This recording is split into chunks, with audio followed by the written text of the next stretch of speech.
So I want to talk to you guys about Russia's empire in Africa, full of mercenaries, mining activity, gold mines, resource gathering, militia arming, and also massacres and sexual violence. It's gotten very little attention from mainstream televised media, with the outlets that actually have been giving it the most attention being online publications. I mean, Al Jazeera's given it some attention. That's the article we're reading today. But actually, one of the publications that got given it the most attention, which some people treat like a rag, is actually the Daily Beast, which has a journalist who has gone on the ground and interviewed people, including victims who have or testifying to being directly mistreated by the Wagner military company, which is a mercenary company founded by the Russian government and has been working on their behalf in Africa for the better part of a decade, as well as fighting on their behalf in Ukraine.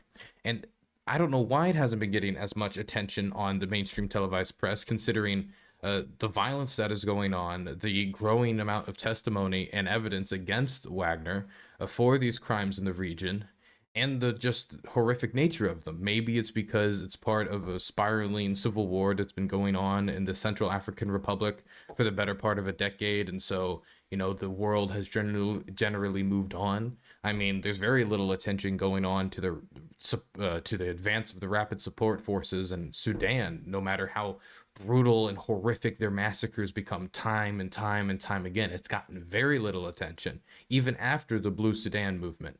So I guess it's not impossible for me to believe, but I'm certainly disgusted by the fact it's gotten very little attention. So for those of you who don't know, in many parts of Africa, the Russians have been doing security contracting on behalf of governments, including ones that have soured on Western allies, particularly after military coups. Where this has gotten the most attention is in the Sahel region, which is a part right above Western Africa. It's a lot of arid desert between population centers that makes it kind of difficult to govern all the territories. This is in Niger and Mali, for example, and Burkina Faso is a place that's also been dealing with these problems. So in these areas, there's been a huge uptick in terrorism, and a lot of Western allies were working with these countries trying to figure out how to fight the Western terrorism, and they had some successes, but they hadn't completely crushed the terrorists. They were still operating in the country. The governments they were working with were widely viewed as corrupt and inefficient. And then when the military coup came, the American governments or the Western governments that were working with them were not too happy about the governments they were working with getting overthrown. They protested. The new governments, after coming into power, proceeded to kick out much of that Western support they were getting, whether it be the military bases that they took over or just the troops that they expelled and moved to expel very quickly. And there was some talk of there being a military intervention of West African states. I think it was Nigeria that was giving a lot of attention, or at least idea of actually putting troops and moving in and overthrowing these governments, but it didn't happen. And as the Western companies left, and as the Western military contractors and military representatives left, they were replaced by Russian ones. So in a lot of instances, this wasn't a lot of local, governments throwing off, say, the Western occupier and just taking power into their own hands. They still needed support from the outside in order to fight these terrorists, especially considering that after military coups, there's a lot less stability, and what terrorists like to prey upon is instability.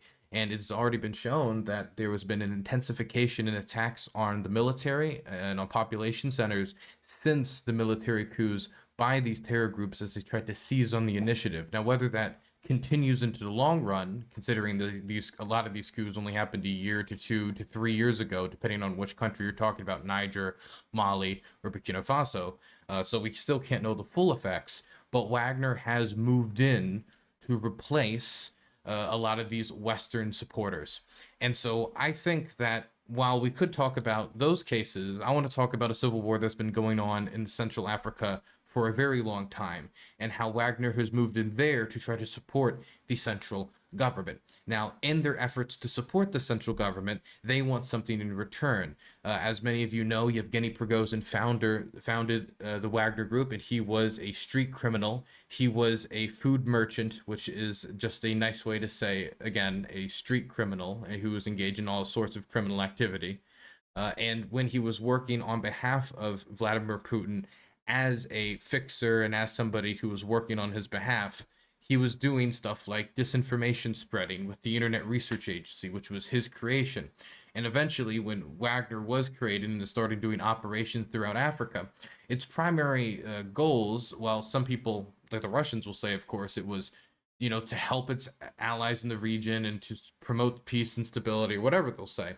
A lot of it's also resource gathering or gathering assets that are of use to Russia. For example, the Russians have been supporting the Rapid Support Forces in Sudan. There's been reports of them flying in weapons for the Rapid Support Forces rebels fighting against the government, fighting against the army. After their power sharing agreement broke down, even though they are the same Rapid Support Forces that engaged in the Darfur genocide, many of the same forces led by Hemeti, who is a, let's just Burns say, is an butcher is a immoral, nice morally way to put it. corrupt, bankrupt man. Now, in return for doing this work for the Rapid Support Forces and the work that they have done in Sudan, they got mining contracts, particularly when it has to do with mining gold. And gold is a very valuable resource for the Russians, not only because, well, gold in and of itself is valuable, but if you're trying to do sanctions avoidance, gold is an extremely valuable resource you can use to get around international sanctions. You don't want to trade in the US dollar? Well, you can certainly trade in gold. And when the sanctions came in place after the Russians invaded Ukraine, you know what the Russians had a lot of in their stores? Gold. And they took that gold and they traded around that gold and they flew it around in planes in order to make payments so they could continue to finance the war effort, keep their economy afloat, and put in a lot of the artificial controls that has allowed Russians to not feel the worst effects of the consequences of Putin's invasion of Ukraine, at least momentarily. There's a lot of things that have been done to the Russian economy that are going to hurt more and more the longer it goes on. But from momentarily speaking, this gold has helped that. And so if you want to continue to do sanctions avoidance as the West continues to intensify its sanction regime, then gold is helpful in that. And the Russians want to use Wagner as a tool to gain mines in the region in order to access that gold. Now, it's not just gold, it's other resources as well. There's other strategic reasons. But the reason we're concentrating on gold and just general mines, there's also diamond mines, general valuable rocks, valuable things in the ground, right? Is because in Central Africa, this is an extremely valuable resource for the Russians. And it is these mines that were the locations of multiple massacres that Wagner has been accused of, and Wagner-backed forces have been accused of. Balaklia anti-Muslim militias that have been going out and massacring Muslims and also fighting local miners. And we have this report not only from Al Jazeera, but we also have reports with multiple witnesses from, as we said earlier, the Daily Beast. We'll read just some of these reports from the two outlets. But I will say it's done by the same journalist, Philip Objai Jr., who has been just going everywhere and bringing so much attention to this issue over so many different outlets, constantly on social media, hustling the story as an exclusive he's been working on. So you got to give him a ton of credit for going on the ground and talking to people, seeing the witnesses, seeing from their own experiences what is going on with the Russian mercenaries. When Sadok arrived in northwestern Central African Republic, town of Koki, in November of 2022, he first thought he had finally found a safe place to live and work. Now, if you guys want to know where this is, here is a map of the Central African Republic as of June 30th. It might be a little hard to follow. So there's one or two factions, as you guys can see, in the civil war. If you guys thought the Syrian civil war was convoluted when it came to its names and ties and stuff, oh boy, do I have something to show you. So we're not going to get into all the nuances. If you want to know the location that's being talked about in the story, it is right over there on the left side, the upper left of the Central African Republic. It is this little village right here. I think it's like about 5,000 people, Kouki. So this is where this happened. As you can see in now government-controlled territory, it used to be controlled by rebels that were fighting against the government, but that was taken back. For years, small-scale miners like him have been displaced and forced to relocate over and over again when foreigners entered a local area, seized surrounding gold mines, and evicted local miners. Some of us artisanal miners decided to move to Koki because we first thought at the time that no one was disturbing the miners in the northwest region. We soon found out that we had made a huge mistake. After President Faustin Argentordia asked for help dealing with the rebel groups in 2017, Russia's Wagner group arrived. The group has since amassed significant security and economic power. According to investigative group The Sentry, it is believed to have laid a blueprint for state capture, with reports that Wagner has created a complex networks of operation to plunder diamonds, gold, and other natural resources. In 2019, the Kremlin-linked group began taking control of gold mines in the central and eastern parts of the Central African Republic. In recent years, this has also extended northwards. In October, less than a year after he moved to Koki, locals told Al Jazeera that Russian paramilitaries, in an attempt to seize a gold mine, allegedly executed at least a dozen people who had been rounded up in the town where less than 5,000 people live. Some of the victims, witnesses say, were small-scale miners who, like Sadok, had moved there after being chased out of gold mines in different regions in eastern Central African Republic by Wagner forces just 2 years ago.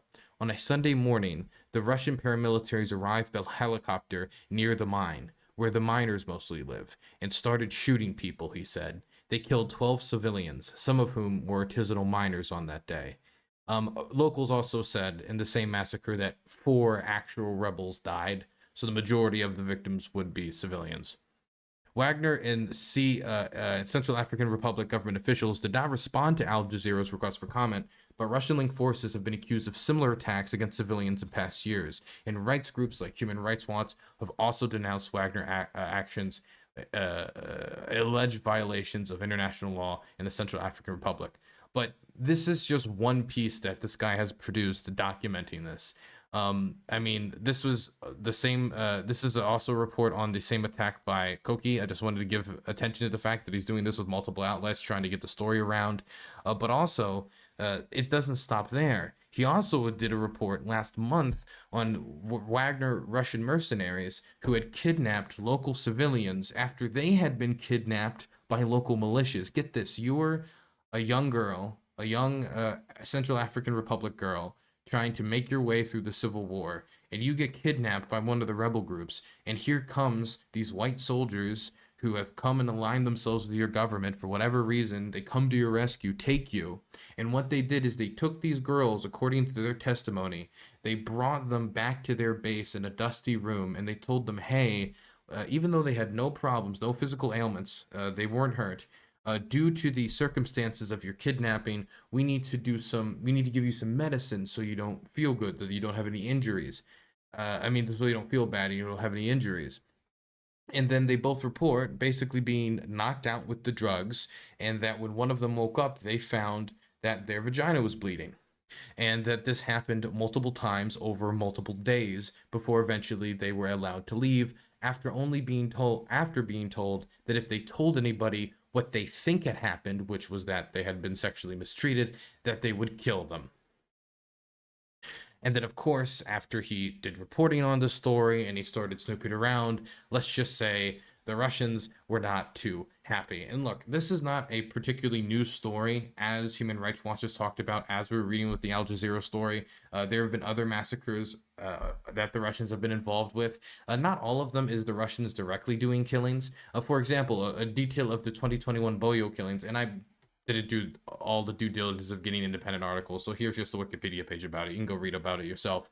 During these killings, the militias that came with the machetes and the AKs to do the massacring of the Muslim villagers and cut off people's genitals and hold it in front of the village mayor and get him to beg for everybody's life. They killed like over 27 people, beheaded children. They did horrific stuff. They came in Russian vehicles. They were using Russian equipment to do these massacres. And so even though like the stories that are getting the most attention in relation to the Russians are the ones where, hey, here are the Russians directly doing X, Y, and Z, a lot of it is also the facilitation of crimes. And then once those things are reported, the Russians just keep on moving on. Now, thankfully, when it comes to the Boyo killings, not all of the perpetrators completely got away with it, and the international I think it's like Interpol's going after the way. There's said to be something at the end about this, actually. Let me, on September 16, 2023, General Edmond Oboro, together with 2 other perpetrators, were arrested and placed in pretrial detention. Okay, so there was a somewhat not a great result considering how many people died, and it was dozens of people who engaged in this atrocity, but still, somebody got arrested. Either way, though, this type of atrocity on behalf of the Russians in these countries for resources is like the most vile Cold War like nonsense you can imagine. This is the type of stuff that mercenaries were doing in Africa in the 60s during some of the most brutal periods of the Congo Civil War. This is the type of stuff you expect to hear about from Congo Muller.